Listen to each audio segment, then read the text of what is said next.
Hello baby ମୁଁ ଆସିଗଲି। ଆରେ କାହିଁ ଢାଲିନି ତମେ ଆସିଗଲ? ରହିଥାଅ ମୁଁ ଆସିଗଲି। ଆମେ ଦି ଜଣ ଏବେ ଖେଳିବା ଖେଳ। କଣ ଖେଳିବା? କବାଡି ଖେଳିବା ନା? ନାଇଁ ନାଇଁ କବାଡି ନାଇଁ, ଧାଁ ଧାଁ ଖେଳିବା କି? ହଁ ଏମିତି ଏମିତି, ହଁ ମୋର ଭଳିଆ ଦିଅ ଦିଅ, ଆଉ ଟିକେ ଆଉ ଟିକେ ଆଉ ଟିକେ, ହଁ ସେମିତି ଏକା, ଠିକ ଠିକ ଠିକ ସେମିତି ଏକା। ତମେ ତ ବଢିଆ ଡେଉଁଛ।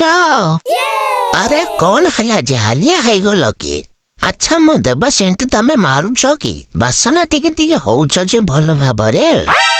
ହଁ ତମେ ଦବା ସେମିତି ମୁଁ ମାରିଛି। ଶୁଣ ଶୁଣ ଶୁଣ ଦେଖୁନ। ହଉ ମୁଁ ହେଲେ ଏବେ ଯିବି, ମୋର ଟାଇମ୍ ହେଇଗଲାଣି। ହଉ ନା, ବାଏ ବାଏ ଜାନୁ। ନାଇଁ ନାଇଁ ତମେ ବୁଝିବାକୁ ହବ ଜାନ, ତମେ ଯେ ଯିବ ମୁଁ ବି ତ ଆଇଦେବି, ଶୁଣିବ ନା? ହଉ ଗାଇ ଦିଅ, ମୁଁ ଶୁଣିକି ପଳାଇବି। ତୁ ଚାଲୁଥିଲୁ ତୋ ବାଟରେ, ମୁଁ ବସିଥିଲି ମୋ ଘର ଉପରେ। କେମିତି ଅଛି?